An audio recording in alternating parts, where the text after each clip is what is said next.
Hello everyone, स्वागत है आप सबका इस डेली वोकेबुलरी सीरीज की आज की वीडियो में। अगर आपको ये वीडियो पसंद आए तो इसे लाइक करिए, शेयर कीजिए, चैनल को सब्सक्राइब कर लीजिए। अब तक सब्सक्राइब नहीं किया तो इस बेल आइकन को जरूर दबा लीजिए ताकि रोज सुबह 7 बजे जैसी ये वीडियो अपलोड हो और रात के 9 बजे जब भी हमारी करंट अफेयर्स की वीडियो अपलोड होगी आपको इसका नोटिफिकेशन मिल जाएगा। देखिए, कई लोगों के क्वेश्चन थे कि कल रात को करंट अफेयर्स की वीडियो क्यों नहीं आई। देखिए, उसके पीछे रीजन बस यही था कि कल सिर्फ दो इंपॉर्टेंट करंट अफेयर्स थे, तो सिर्फ for the sake of making a video अगर मैं कोई वीडियो आपको बना के दे दूं तो उसका कोई मतलब नहीं है। वो दो करंट अफेयर्स मैं आज की वीडियो में मर्ज कर दूंगा। ठीक, तो चलिए स्टार्ट करते हैं अपनी आज की वीडियो को।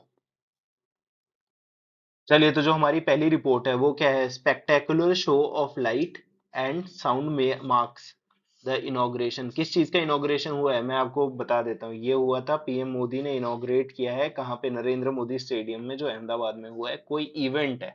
ठीक, बहुत ही इंपॉर्टेंट इवेंट है। कल की ही वीडियो में मैंने आपको बताया। अगर आपको इसका आंसर पता है तो कमेंट सेक्शन में बताइए। ठीक, तो यहाँ पे क्या, पीएम मोदी ने क्या किया है? हाईलाइट किया है अपनी गवर्नमेंट के जो होल हार्टेड सपोर्ट है, किसके लिए? स्पोर्ट्स पर्सन और स्पोर्ट्स के लिए। उसको क्या किया है इस इवेंट में? ये जो कलरफुल इवेंट है, इस इवेंट ने क्या किया है? ये इवेंट जक्स्टापोज किया है ट्रेडिशनल परफॉर्मेंसेस को एडवांस्ड ऑगमेंटेड रियलिटी टेक्नोलॉजी के साथ में। ठीक, तो अब ये जो जक्स्टापोज है, बहुत ही भारी भरकम वर्ड लग रहा है, देख लेते हैं इसको। ये होता क्या है? JUXTAPOSED। ठीक, बहुत ही भारी भरकम वर्ड लग रहा है लेकिन उतना ही इजी वर्ड है ये। देखिए, जक्स्टापोज क्या होता है? जब हम किसी दो चीजों को, तीन चीजों को, ज्यादा मतलब एक से ज्यादा चीजों को एक साथ रख देते हैं ना, उनको कंपेयर करने के लिए साइड बाय साइड खड़ी कर देते हैं, तो बस उसी चीज के लिए वर्ड यूज होता है जक्स्टापोज। ठीक, यहाँ पे कैसे जो ट्रेडिशनल परफॉर्मेंस है उसको साइड बाय साइड किसके साथ रखा है? ये जो लेटेस्ट टेक्नोलॉजी है इसके साथ में, है ना, ताकि कंपैरिजन है कि ट्रेडिशनल भी रखा हुआ है हमने और एकदम लेटेस्ट चीजें भी रखी हुई है। ठीक, तो इसको लिखोगे कैसे? इसको लिखोगे टू पुट थिंग्स और पीपल, चीजों को या लोगों को, कैसे? Next to each other. ठीक, नॉर्मल भाषा में क्या बोलोगे इसको? साइड बाय साइड रखना, है ना। अब यहाँ पे क्या है? साइड बाय साइड रखा है तो क्या हो रहा है? एक्शन हो रहा है, तो ये क्या हो जाएगा हमारा? वर्ब। आसान। अब इसके सिनोनिम्स देख लेते हैं। सिनोनिम्स क्या क्या होता है? एक सिनोनिम इसका हो जाएगा कनेक्ट और दूसरा हो जाएगा पेयर। आसान है। ये दोनों हमारे सिनोनिम्स है किसके? जक्स्टापोज के। और जक्स्टापोज क्या होता है? चीजों को एक साथ मतलब रखना, ताकि उसके बाद आप उनको कंपेयर कर पाओ। चलिए, तो अब जो नेक्स्ट रिपोर्ट है हमारी वो है डेलिबरेट साबोटाज इन नॉर्ड स्ट्रीम लीक्स। ठीक, ये बात बोलिए नेटो ने। ठीक, अब देखिए, अगर इसके बारे में आपको पता नहीं है कि नॉर्थ स्ट्रीम क्या है, ये एक गैस पाइपलाइन है जो नेचुरल गैस रसिया रशिया से लेके यूरोप में जाती है। तो उसको साबोटाज किया गया है, मतलब कि उसको एकदम नुकसान पहुंचा दिया गया है कि अब वो दोबारा से फंक्शनल नहीं हो पाएगी। तो ये कनेक्ट किसको करती है? रशिया और जर्मनी को कनेक्ट करती है। ठीक, तो इसको साबोटाज किया गया है। कह तो यही रहे हैं कि अमेरिका ने इसको किया है जानबूझ के, है ना, क्योंकि वो रशिया की नेचुरल गैस की सप्लाईज ही कट हो जाएगी यूरोप से, तो रशिया के पास पैसा नहीं आएगा। चलिए, वो जो कुछ भी है, ये इंपॉर्टेंट कैसे है कि अगर आप इसको करंट अफेयर्स में भी देखोगे ना, तो ये नॉर्थ स्ट्रीम क्या है इसके बारे में पूछा जा सकता है, तो इसका आंसर होगा गैस पाइपलाइन। ठीक, आसान। तो अब देख लेते हैं ये जो हमारा साबोटाज है ये क्या होता है? SABOTAGE। ठीक, तो ये साबोटाज का मतलब होता है किसी चीज को नुकसान पहुंचाना। किस लिए? ताकि उससे आपको कुछ फायदा हो। ठीक, या आपको कुछ नुकसान हो रहा है किसी चीज से, तो उस चीज को आप खराब कर दो। कैसे लिखेंगे इसको?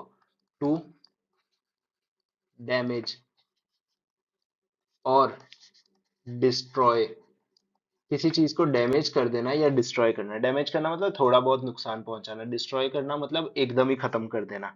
ठीक, कैसे? ऑन पर्पस, जानबूझ के। आसान। अब यहाँ पे भी एक्शन हो रहा है, तो क्या होगा ये हमारा? वर्ब। आसान। चलिए, तो इसके बाद में हमारे जो इसके सिनोनिम्स रहने वाले हैं, देखिए सिनोनिम्स क्या हो जाएगा? डिसरप्शन हो जाएगा कि नहीं हो जाएगा? बिल्कुल होगा, जब ये एक फंक्शन नहीं कर पाएगी तो डिसरप्शन हो गया। डिसरप्शन तो ऐसा हो सकता है कि अगर ये प्रूव हो गया कि अमेरिका ने किया है तो ये वर्ल्ड वॉर 3 भी स्टार्ट हो सकता है। ठीक, और दूसरा वेंडलिज्म। दोनों के दोनों का सेम मीनिंग ऑलमोस्ट। अच्छे सिनोनिम से अच्छा वर्ड है। मुझे उम्मीद है आपको अच्छे से समझ भी आ गया होगा। बाकी अगर आपको समझ आया तो आप कमेंट करके बता भी सकते हैं, मुझे भी मोटिवेशन मिलती है उससे। अब जो नेक्स्ट रिपोर्ट है हमारी वो है ड्राफ्ट डीलिमिटेशन रिपोर्ट। ठीक। जो आम आदमी पार्टी की टीम है उन्होंने क्या बताया कि इसमें अनोमलीज है। तो अनोमलीज क्या होता है? देखिए उससे पहले मैं आपको बता दूं, अगर आपको इस वीडियो की पीडीएफ चाहिए तो आप इस टेलीग्राम चैनल को ज्वाइन कर सकते हैं। तो हम देख लेते हैं अनोमलीज का मतलब क्या होता है। ठीक। अब ये प्लूरल में होती है तो अनोमलीज होती है, और अगर सिंगुलर होगी तो अनोमली होगी सिर्फ। ठीक। ये होता है कि कोई चीज जो यूजुअल चीजों से अलग दिखे, है ना। तो ये जो ड्राफ्ट डिलिमिटेशन की रिपोर्ट है ये थोड़ी सी इनको अलग लग रही है, इसलिए आम आदमी पार्टी की जो टीम है उन्होंने बोला कि इसमें तो अनोमली है। इसको लिख के बताता हूँ और ज्यादा अच्छे से क्लियर हो जाएगा।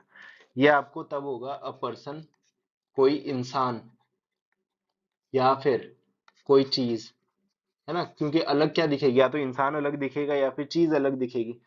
That is different. अलग की बात कर रहे हैं ना। डिफरेंट किससे? From usual. मतलब नॉर्मली कोई चीज जैसी होती है उससे डिफरेंट हो, तो उसके लिए हम वर्ड यूज करते हैं अनोमलीज। ठीक। अब ये डिफरेंट चीज का नाम बता रहे हैं कि अगर कोई चीज डिफरेंट हो तब, तो नाम क्या चीज बताती है? नाउन। आसान। अब इसके सिनोनिम्स क्या क्या होंगे? देखिए अगर डिफरेंट है तो अब नॉर्मल होगा, मतलब यूजुअल से अलग है ना, तो अब नॉर्मल हो गई। ये हो गया हमारा अब नॉर्मलिटी। ठीक। और दूसरा डेविएशन, डेविएट हुई है चीज तभी तो अब नॉर्मल है, या फिर मतलब आप कह सकते हो अनयूजुअल है ना, यूजुअल का उल्टा अनयूजुअल हो जाएगा। ठीक। तो बस यही थे इसके सिनोनिम्स। अब जो नेक्स्ट रिपोर्ट है हमारी वो है Ashok Gehlot out of the race. देखिए कांग्रेस के प्रेसिडेंशियल इलेक्शंस होने वाले हैं, ठीक, कि कांग्रेस का प्रेसिडेंट कौन होगा। तो सबसे पहले जो नाम आ रहा था कि अशोक गहलोत हो सकते हैं, ये जो है ये तो आउट ऑफ रेस है, मतलब इन्होंने तो बोल दिया मैं तो नहीं जा रहा। लेकिन जो दूसरे कौन है, दिग्विजय सिंह जो है वो है अभी भी फ्रे में। तो हम देखेंगे ये फ्रे क्या होता है। FRAY। ठीक। देखिए फ्रे आप किसी चीज को तब बोलोगे जब कोई चीज ना बहुत ही एक्साइटिंग चीज हो, जिसमें कंपटीशन हो, फाइट हो या फिर आर्ग्यूमेंट चल रही हो, मतलब कि एक तरह से कंपटीशन ही हो उसमें। तो ये फ्रे किसके बारे में बता रहा है? ये जो बीजेपी के प्रेस ये सॉरी बीजेपी नहीं, कांग्रेस के प्रेसिडेंट बनने का कंपटीशन है ना, उसके लिए वर्ड यूज हुआ है ये फ्रे। लिख के बताता हूँ। Exciting activity. देखिए ये एक्साइटिंग है कि नहीं है? बिल्कुल है, क्योंकि शायद मतलब कि कांग्रेस अब गांधी से अलग हो जाएगा, मतलब जो गांधी फैमिली है उससे अलग हो जाएगा, तो शायद एक अच्छा कंपटीशन मिले। और अगर कंपटीशन अच्छा होगा तो जनता के लिए अच्छा होगा। ठीक। एक्साइटिंग एक्टिविटी और सिचुएशन इन्वॉल्विंग। देखिए ये क्या है, या तो एक्साइटिंग एक्टिविटी हो सकती है या एक्साइटिंग सिचुएशन हो सकती है, जिसमें क्या होगा, जिसमें कंपटीशन होगा, है ना, कंपटीशन होगा, या फिर फाइट होगी, या फिर आर्ग्यूमेंट होगा। ठीक। आसान है, समझ गए होंगे आप इसको अच्छे से। ठीक। तो अब ये किसी ऐसी सिचुएशन का नाम बता रहे हैं ना। अब नाम जो बताते हैं, नेमिंग वर्ड्स क्या होते हैं? नाउन्स। तो ये हमारा नाउन होगा। अब इसके सिनोनिम्स क्या क्या होंगे? अब यहाँ पे क्या क्या आ रहा है? कंपटीशन आ रहा है, फाइट आ रहा है, आर्गुमेंट आ रहा है, तो इसको आप क्या बोल सकते हो? ब्रॉल बोल सकते हो।